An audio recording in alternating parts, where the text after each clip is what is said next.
Coming up on the Rockbridge Report. Last night, Washington and Lee hosted a debate for the office of Commonwealth's Attorney. We'll show you what candidates Josh Elrod and Chris Bilius had to say. Rockbridge Report's own Rachel Stone sits down with former police officer Leonard Stewart about his work with Project Horizon. And the Virginia Horse Center might be getting a facelift. We'll show you how they're going to use it and how that might affect you.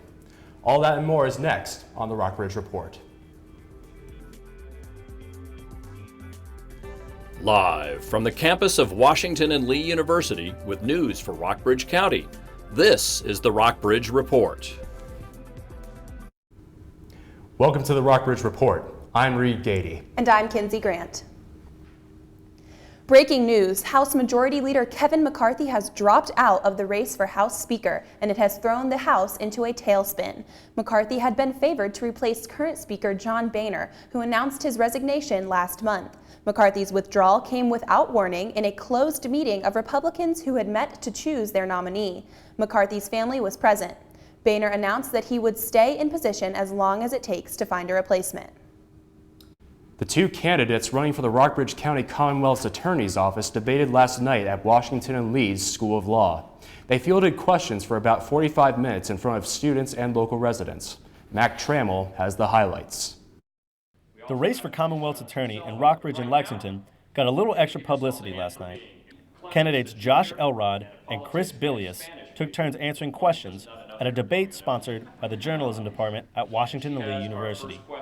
Undergraduates from a politics course put questions to the candidates and helped journalism professor Kevin Finch put on the debate. The questions ranged from sexual assault to police officer body cameras. The candidates argued over whether having a Rockbridge County drug court would be worth the cost to taxpayers. One of the things that I've certainly talked about in the campaign is the use of drug courts. This is a national trend. It's growing in states across the country, and it's growing here in Virginia. Now, drug courts certainly have their merits. One of the things we have to concern ourselves, though, with is a cost-benefit analysis. In our area, is it the best thing for us?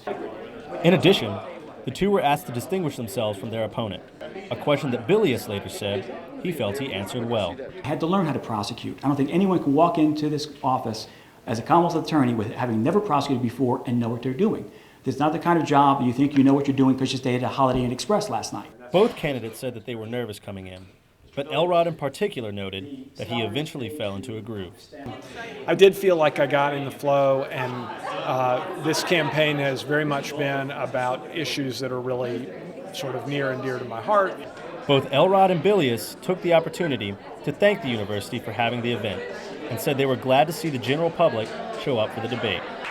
For the Rockbridge Report, I'm Mac Trammell. John Higgins and Deborah Weddle, both longtime employees of the county, are competing for the Buffalo Creek seat on the County Board of Supervisors. Higgins is the superintendent of the county jail and has served as a supervisor for one term. Weddle is a retired school teacher who hopes to bring a forward-thinking perspective to the board. The full profile for both candidates is on our website, rockbridgereport.washingtonandlee.com. The Virginia Horse Center now expects to make headway on a nearly $500,000 improvement plan to strengthen its competitive edge within the horse industry. And a big reason for that is Lexington's lodging tax. Anna Akins has more.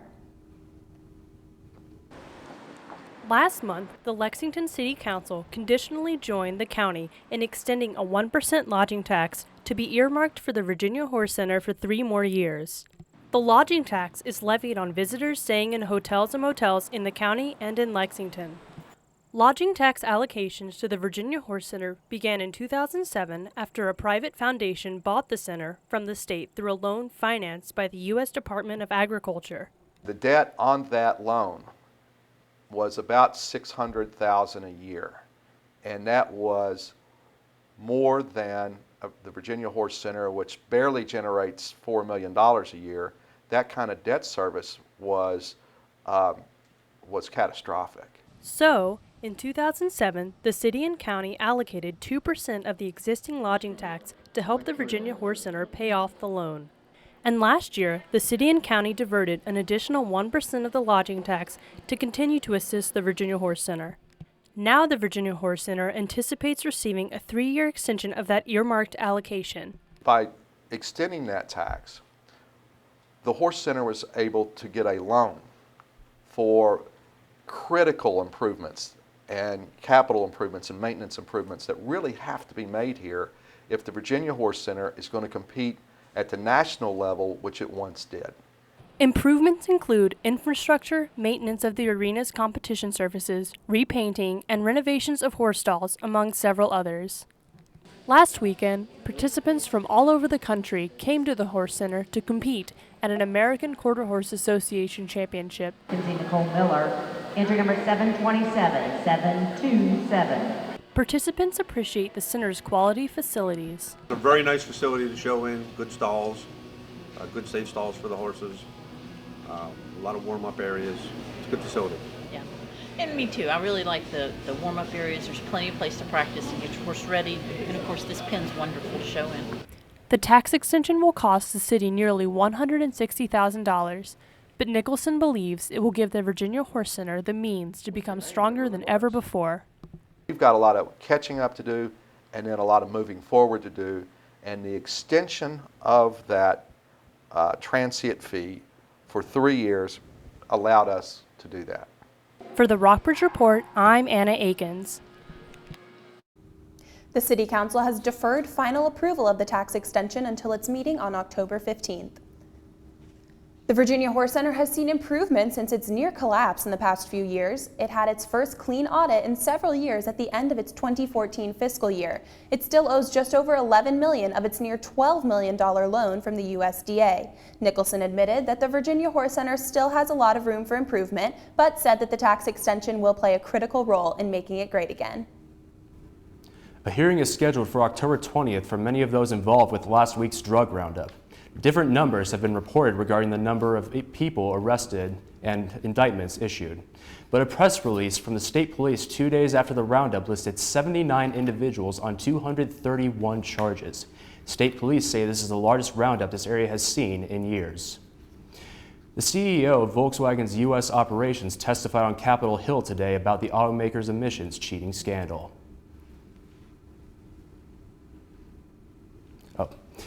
Excuse me.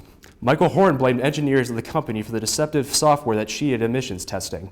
He denied anyone in senior management made a decision to break the law.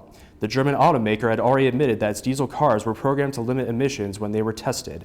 Horn said that 3 VW employees had been suspended as part of an internal investigation.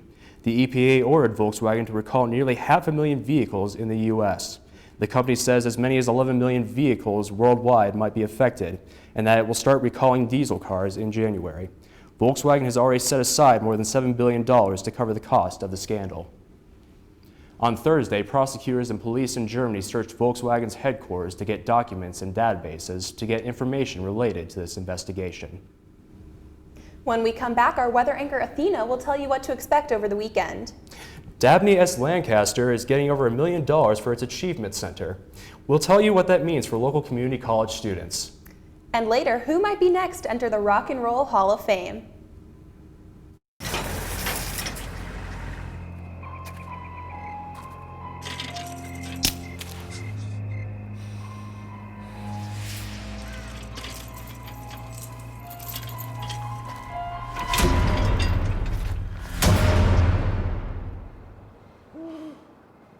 If you don't fix them, sparks from dragging tow chains could cause a wildfire, and that could be scary. Hi, Smokey. Only you can prevent wildfires. In the small town of Elmira, New York, a boy was born into an all-American family. The odds of him achieving his dream in the fashion industry? 1 in 23 million. The odds of having a child diagnosed with autism? 1 in 68. I am Tommy Hilfiger, and my family is affected by autism. Learn more at autismspeaks.org/signs.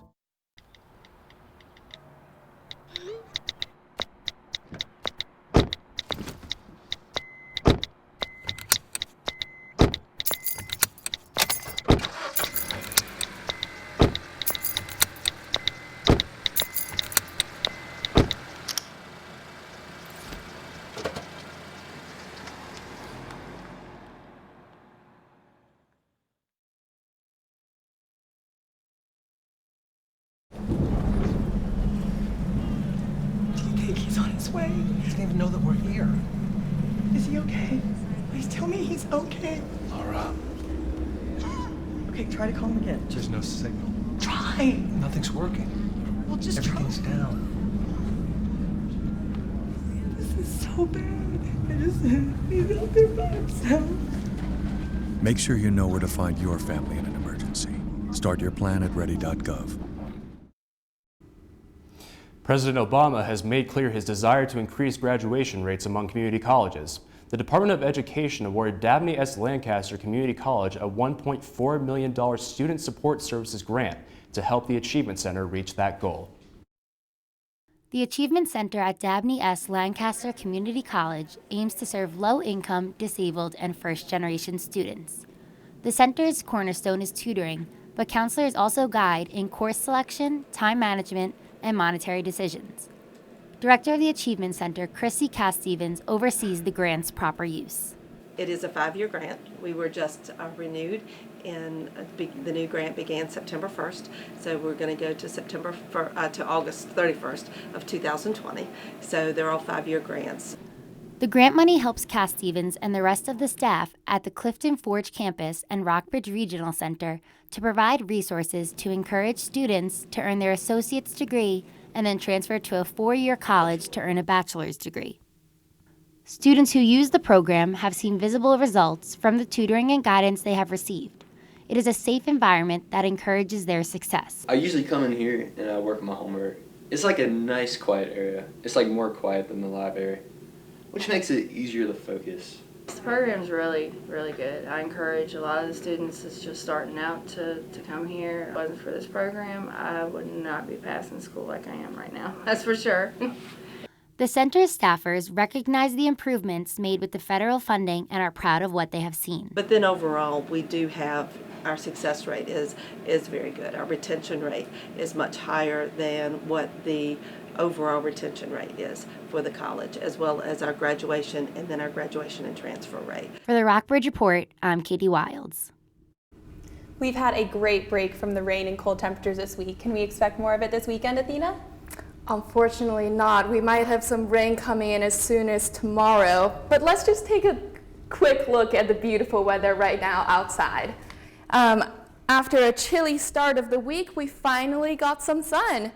And today's high temperature was at 80 degrees and the low temperature was actually at 27 degrees. The wind was blowing at 6 miles per hour south and the humidity was at 47%. Looking at our region,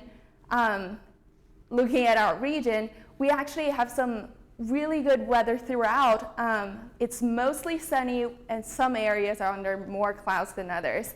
Up in Stanton, we have some really warm weather at 80 degrees, and down around Covington area, the temperature is around 69 degrees.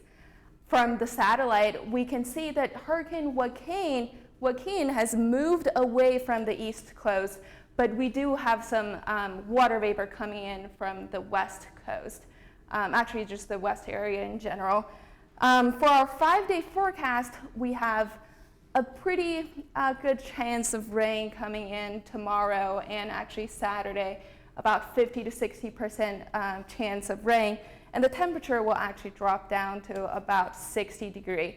But Sunday, the sun will come out and we'll have some really nice weather, actually all the way from Friday to Monday and Tuesday, and the temperature will actually get back up above 70 degrees. And that's it for weather. Back to you, Kenzie and Reed. Thanks, Athena. It looks like we're going to have some interesting weather this weekend. The expansion of Project Horizon headquarters, which began last winter, will be complete by the end of the month. Project Horizon is a local organization that helps victims of child abuse and domestic and sexual violence. For a full interview with Leonard Stewart of Project Horizon, tune in following this Rockbridge Report at 4:50. Project Horizon holds 2 main fundraisers in Rockbridge County. Its second annual golf tournament is on October. Its annual Deck the Halls fundraiser on November 21st will be held for the first time at VMI. Coming up next on the Rockbridge Report, our sports anchor Kieran will tell you about W&L's successful week in sports. They're meeting in a motel, but Rockbridge Church is looking for a new home. We'll tell you how its search is going. And after the show, Rachel Stone sits down with Leonard Stewart to talk to him about his work over at Project Horizon. Hi, may I please have an application? Thank you.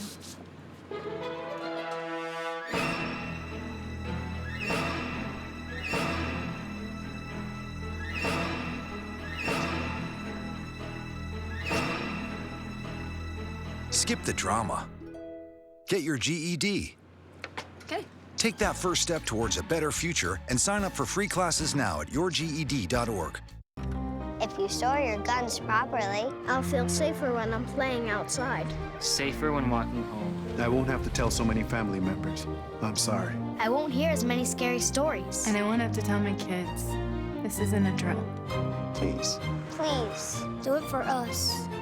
Your family, friends, and neighbors are all counting on you. Never let your gun get into the wrong hands. Remember, always, lock it up. Visit ncpc.org.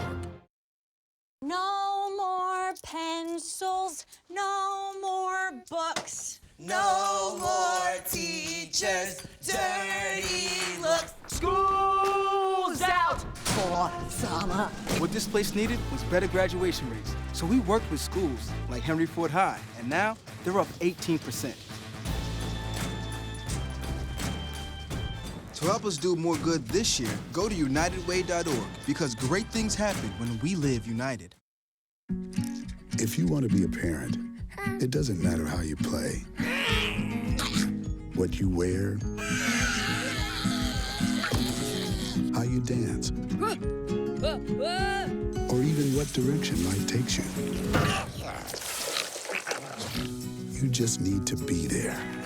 You don't have to be perfect to be a perfect parent. Thousands of teens in foster care don't need perfection. They just need you. Rockbridge Church, a non-denominational church meeting in a local motel, is searching for a permanent home in Lexington. Its Sunday afternoon worship is currently in a conference room at the Best Western Plus Inn at Hunt Ridge. With around 100 parishioners attending every week, Pastor Matt Vaught said it's time for them to find a larger space. Rockbridge County is historically the home of many mainline churches that are no longer growing or even shrinking.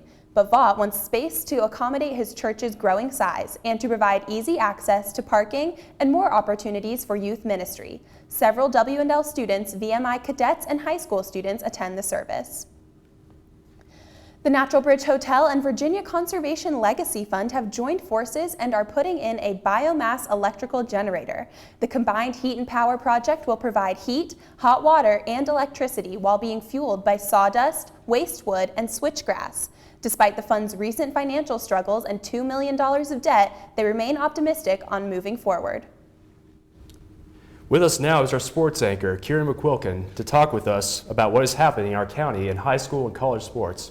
Hi, Kieran. Thanks, Reed. It was a big day yesterday for Washington Elite Athletics as women's field hockey, men's soccer, and women's volleyball each won their respective contests.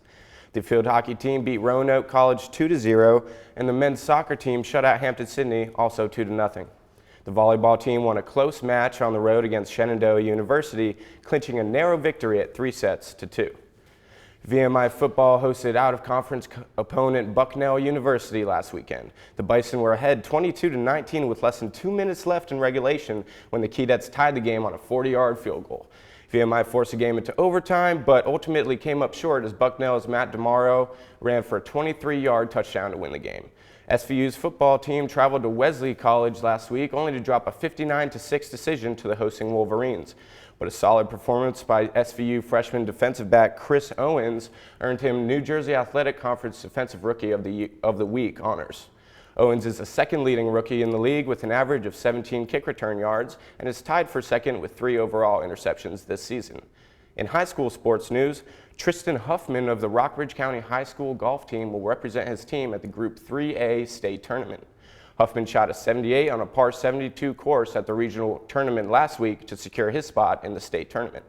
And over at Perry McClure, the women's volleyball team defeated Bath County in straight sets to clinch a 3-0 win.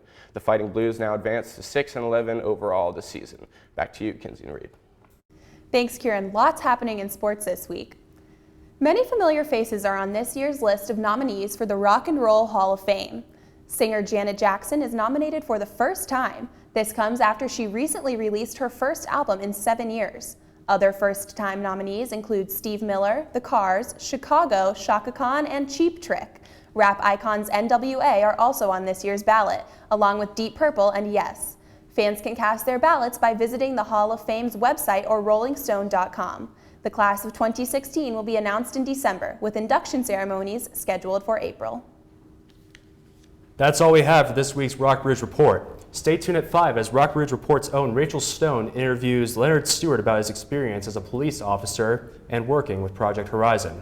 Be sure to stay updated and go to our website at rockbridgereport.washingtonandlee.com. Thanks for watching and have a good night.